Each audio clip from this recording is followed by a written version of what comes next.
देख रहे हैं तेज 24 लाइव। बलिया से खास खबर। मंत्री दयाशंकर मिश्र दयालु डीएम बलिया ने बाढ़ की स्थिति का लिया जायजा। राजकीय इंटर कॉलेज में बनाए गए बाढ़ राहत केंद्रों का किया निरीक्षण। नमस्कार, आदाब, आप देख रहे हैं तेज 24 लाइव।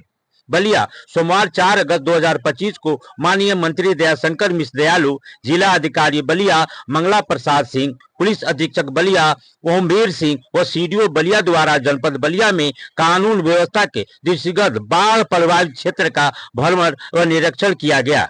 भ्रमण के दौरान थाना कोतवाली बलिया के बिचला घाट चौकी अंतर्गत गंगा नदी के किनारे स्थित गांवों का भ्रमण किया गया। ग्रामवासियों से वार्ता कर उनकी समस्याएं को सुना। जिलाधिकारी व मुख्य विकास अधिकारी द्वारा राजकीय इंटर कॉलेज में बनाए गए बाढ़ राहत केंद्र का निरीक्षण करते हुए एवं बाढ़ पीड़ितों को दिए जाने वाले लंच की गुणवत्ता को खुद खाकर चेक किया। जिलाधिकारी ने बलिया में आई बाढ़ की स्थिति के बारे में बताया। सर, जिले में बाढ़ की स्थिति क्या है? कितने घर विलीन हो चुके हैं? कितने आबादी विलीन हो चुकी है? जनपद में गंगा का जो जलस्तर है वो काफ़ी बढ़ा हुआ है। डेंजर लेवल से लगभग 2 मीटर ऊपर गंगा प्रभावित हो रही है और HFN जो है हाई फ्लड लेवल उससे लगभग 80 सेंटीमीटर नीचे है। इसकी वजह से हमारे जनपद के कुल 23 गाँव अभी तक प्रभावित हो चुके हैं। 6000 से अधिक की जनसंख्या प्रभावित है। जो हमारे गांव प्रभावित है उन सब गांव में हमारी टीमें इस समय एक्टिव हैं। हम बाढ़ राहत केंद्र और बाढ़ चौकियों के माध्यम से लगातार इन सभी प्रभावित परिवारों तक पहुँचे हुए हैं। बाढ़ राहत जो राशन किट है वो हम लगातार वितरित करा रहे हैं।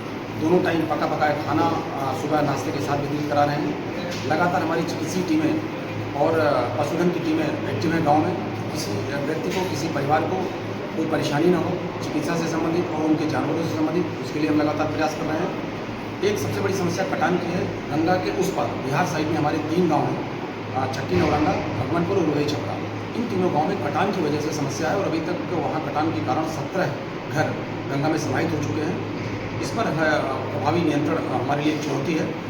बाढ़ का पानी कम हो उसके बाद हम इस पर नियंत्रण बनाने का प्रयास कर रहे हैं, लेकिन इसके अलावा और कहीं हमारे यहाँ कोई समस्या नहीं है। जहाँ जहाँ समस्याएँ हैं उन समस्याओं पर लगातार हम प्रभावी नियंत्रण बनाएंगे। जो कटान हो चुके हैं उनको मुआवजा की राशि कैसे, कितने? लगातार किसी का कोई भी नुकसान हो रहा है, पहली बात तो हम कोशिश कर रहे हैं कि नुकसान कम से कम हो, बट अगर किसी का भी नुकसान हो रहा है तो हम लगातार अनुग्रह अनुदान, गृह अनुदान या जो भी सहायता शासन की ओर से निर्धारित है उसको हम देने का प्रयास कर रहे हैं।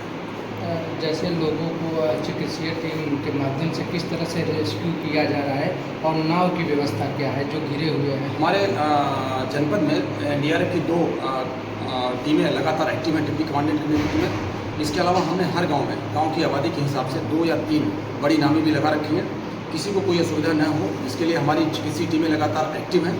हर गाँव में कैंप करा रहे हैं, निःशुल्क दवाओं का वितरण करा रहे हैं। अगर छोटे मोटे इलाज की ज़रूरत है तो बाहर भेज करके उनका इलाज कराएंगे। एम्बुलेंस भी हमारी बाहर जहाँ सड़क मार्ग जहाँ तक फंक्शनल है उसको एक्टिव कराए हुए हैं। साथ ही साथ अगर किसी का घर गिर गया, जैसे किसी का घर गिरा हुआ है तो जितनी मैक्सिमम सहायता है, जैसे नगरा में 17 घर विलीन हुए हैं तो हम हर घर के हिसाब से 1,20,000 जो सरकारी सहायता निर्धारित है उन सबके अकाउंट में हम भेज चुके हैं। कंट्रोल रूम के माध्यम से किस तरह से जिलाधिकारी निगरानी कर रहे हैं 24 घंटा किस तरह? हमारा जो जनपद का कंट्रोल रूम है वो कलेक्ट्रेट में हमने स्थापित कराया हुआ है। वहाँ 2 लैंडलाइन नंबर और एक टोल फ्री नंबर, एक मोबाइल नंबर लगातार फंक्शनल है। 8-8 घंटे की 3 शिफ्टों में हमारे अधिकारी कर्मचारी वहाँ लगातार बैठे हुए हैं, लोगों से सूचनाएँ इकट्ठा कर रहे हैं। हमारा लगातार मोबाइल फंक्शनल है। कोई भी छोटी सी सूचना आ रही है तो हम उस पर तत्काल कार्रवाई करा रहे हैं। सभी जनपद वासियों से मैं अपील करूँगा कि ये आपदा की स्थिति है।